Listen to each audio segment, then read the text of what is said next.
learn the piano. As my father used to say, the piano is your best friend. Always, you should be at the piano, either practicing your new pieces. If you're not a very good player, that's okay. You can learn to play the melody. You can learn basic rhythms. And if you're always working on your piano skills and you're singing everything you're playing and playing everything you sing, that's how it all ties in together. My father was a very wonderful pianist and musician who did everything from dance rehearsals to jingles on radio, and he was my first teacher and my sister's first teacher. My sister is an opera coach at Manhattan School of Music. She just retired after 40 years of being there.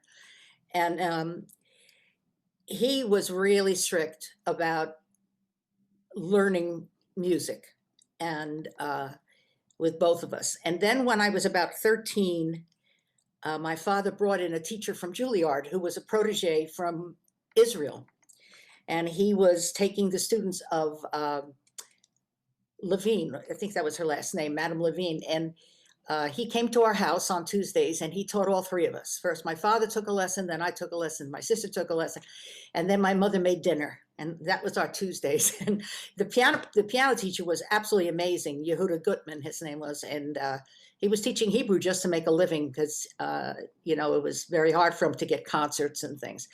So we did that. And then my focus was always to go to Manhattan School of Music. And I had to, in those days, you had to lie and say you wanted to be a concert artist because there were no jazz programs. So I lied and said I wanted to be a concert pianist, and I auditioned and was accepted.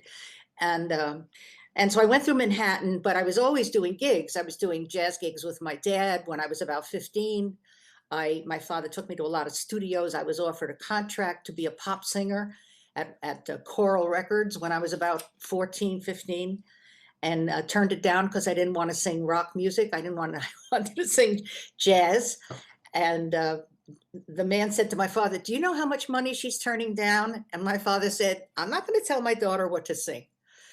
I love sharing my love of it with other people who really love it for the music, not just to be on stage. And I also like very much empowering people that didn't think they could do it, and then they can do it and they find it. And if I can be effective in helping them get to that place, the real thing, then that's what I really love about it. I'm going to start doing some things more at the piano, because usually in a set I'll accompany myself on one or two things, but now I want to work on some more of that, and then maybe have a bass player or something, so I'm always thinking of songs going in that direction.